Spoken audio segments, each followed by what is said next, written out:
Joining me live, Mayor of Hawkesbury, Sarah McMahon. Sarah, thanks for your time this morning. These flood events appear relentless. How are locals holding up?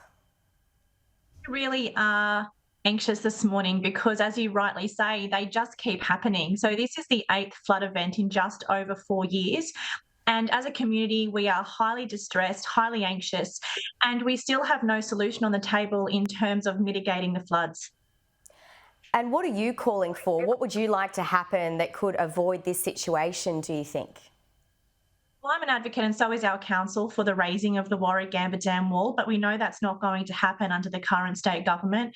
So, what I've been asking Premier Chris Minns for over a year now, politely, since he has become the Premier, is to please come and have a discussion with me and our community about what they plan to do to mitigate floods. And so far, he has refused to even have a conversation. And at the 8th flood, it's just not good enough. The leader of our state needs to step up and tell us how he and his government will mitigate floods on the Hawkesbury floodplain.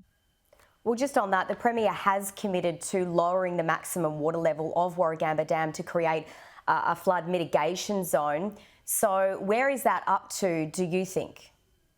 Well, it appears that that is contingent upon the operating of the desalination plant. And I'm no water engineer, but I do know that that's going to take some time and also an investment of hundreds of millions of dollars to do so. But we need mitigation right now. If the Premier wants to stay true to his words of helping us, then he needs to lower the level of that dam now and create airspace in Warragamba Dam to allow for it to fill a bit more with every time we get a significant rain forecast before that dam starts to spill. Water New South Wales has concerns about flood mitigation because there are strict regulations around its licence. Bearing in mind Warragamba Dam is a storage dam, so how do you propose to address those concerns? Well, the state government and its ministers can do whatever they want if they can pass the legislation. The minister can do what they want with the stroke of a pen. So we know that the dam is a water storage dam. We understand it has been built that way, and it is to ensure a water supply to the residents of Sydney. But down on the floodplain, where you have tens of thousands of people, potentially hundreds of thousands of people at risk every time we have a flood event, which costs the taxpayer and the ratepayer a lot of money every time to fix our damaged infrastructure, to look after the roads that have just completely been turned upside down. I believe an investment should be made into mitigating floods rather than continuing to pay for the damage every single time we have a flood event. You clearly appear angry about this situation. What is it about this situation right now that is getting under your skin? I really am angry today. I was down I live in North Richmond, so I was down at the river where the bridge is under at the moment, really early this morning, speaking to locals.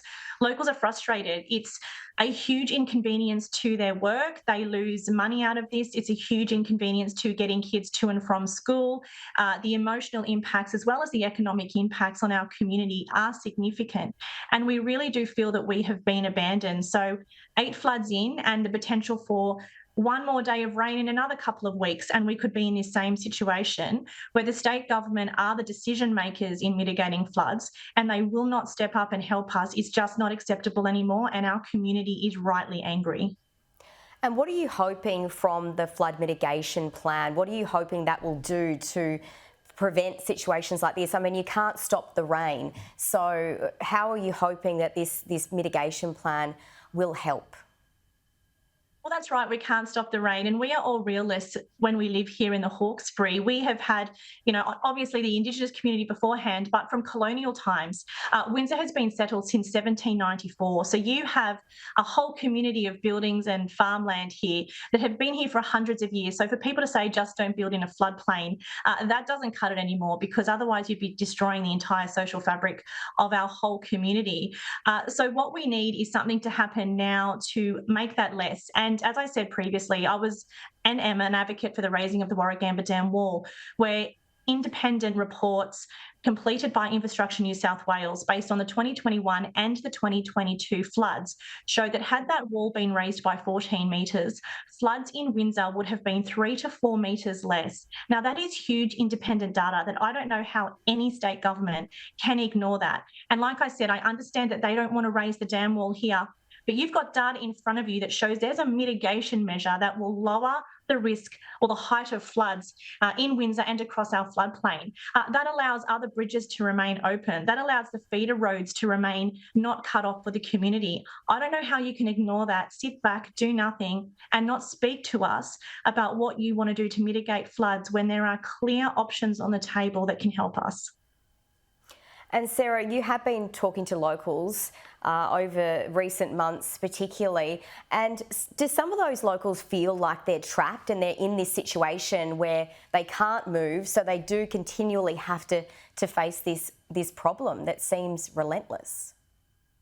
Yes, that's right. And moving house isn't something that anyone can easily do. There's stamp duty costs and other associated factors. So, like me, as I said, I live in North Richmond. I live on the other side of the bridge, and we are essentially trapped here.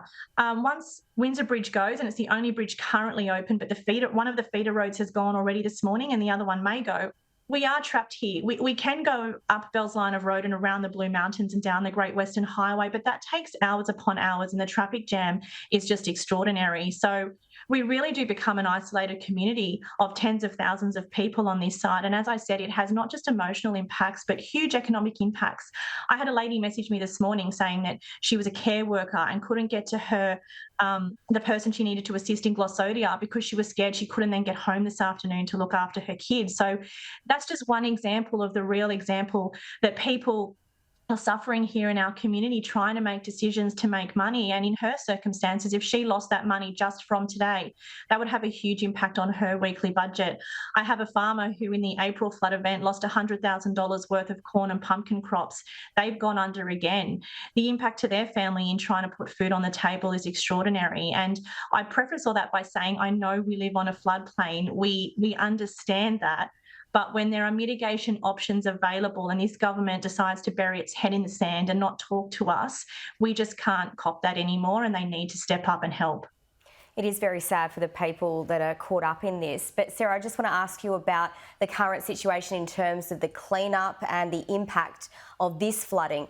What's the impact? Well, as a council, we are left with the majority of the job of cleaning that up. So that includes the roads, which undoubtedly will have more significant damage. Over the significant floods in 2021 and 2022, that was around $240 million worth of road damage. We'll have to assess what's happened this time around. Transport for New South Wales does have the job of cleaning up the bridges. The bridges are their asset, so they'll do that. But the road network around it falls onto local councils. That takes time for our staff to do all of that in amongst their normal business as usual activities. And of course, you then get anger in the community, which lasts for days and weeks later because their roads aren't fixed. So the consequences go on for a very long time. And our fear is that we'll just be doing this all again like we did in April very, very soon. Sarah McMahon, good luck with the cleanup. Thanks for your time. Thank you so much.